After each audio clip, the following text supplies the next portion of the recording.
কোনে উঠতেছিস তুই? একটা মানুষের একটা মান সম্মান কোনে উঠতেছিস? ব্যাপার, একটা লাইক আর একটা শেয়ারের জন্য অনেক অনেক কিছু হয় না।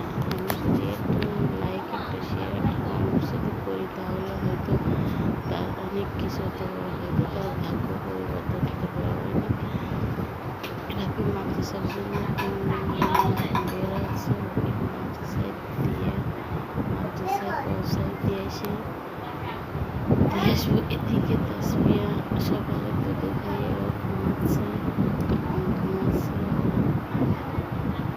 ঘুমাই গেছে। আপনারা একটা সাবস্ক্রাইব করবেন, আপনাদের জন্য হয়তো অনেকের ভাগ্য পরিবর্তন হতে পারে, আর আমার ভিডিওটা আপনারা স্কিপ করবেন না, আপনারা আমার ভিডিওটা একটু দেখবেন শেষ পর্যন্ত। সকালে নাস্তাটা করে রাফি মাদ্রাসায় গেছে। মাদ্রাসাতে আসার আগে তাসফিয়া ঘুম থেকে ওঠার আগে রান্নাটা সেরে নেব।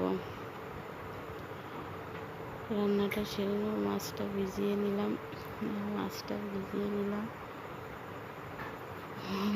নিলাম। আমরা মধ্যবিত্ত পরিবার, গ্রামে বসবাস করি মধ্যবিত্ত পরিবার। আমাদের যেটুকু আছে সেটুকু দিয়ে আমরা সন্তুষ্ট। তারপরও দুটো বাচ্চা নিয়ে মাথা খারাপ শাশুড়িকে নিয়ে সব সময়ের জন্য আমি গুছিয়ে রাখতে পারি না। যেটুকু পারি সেটুকু করে রাখি।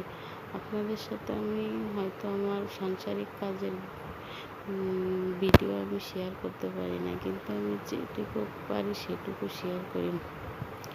অফ ক্যামেরায় রান্নাটা করে নিলাম। বেগুন দিয়ে তেলাপিয়া মাছ আর আছে মিষ্টি কুমড়ো দিয়ে ছোটো মাছ রান্না করলাম। ভাগ্য করে একটা শাশুড়ি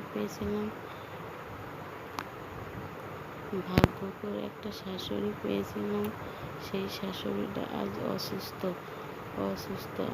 তার ছেলে ঢাকায় চাকরি করে, আমি যখন গ্রামে থাকতাম তখন যখন তার ছেলে ঢাকা থেকে বাড়ি আসতো তখন আমার শাশুড়ি রান্না করতো, আর আমি তার কাছে গেলে সাহায্য করার জন্য গেলে সে আমাকে বলতো, তোমার আমার কাছে আসা লাগবে না, তুমি আমার ছেলেকে টাইম দাও, আমার ছেলেকে সময় দাও। আমার নিজের মেয়ের মতো দেখতো, নিজের মেয়ের মতো ভালোবাসতো। আমি তার কাছ থেকে পরীক্ষা দিয়েছি। তিনি রাস্তায় যেয়ে আমার জন্য অপেক্ষা করতো কখন আমি পরীক্ষা দিয়ে আসবো। আমার মা বাপের দেওয়া নাম পরিবর্তন করে তিনি ভালোবেসে আমার নাম রেখেছিলেন। আপনারা সবাই আমার শাশুড়ির জন্য দোয়া করবেন, আমি তিনি ভালো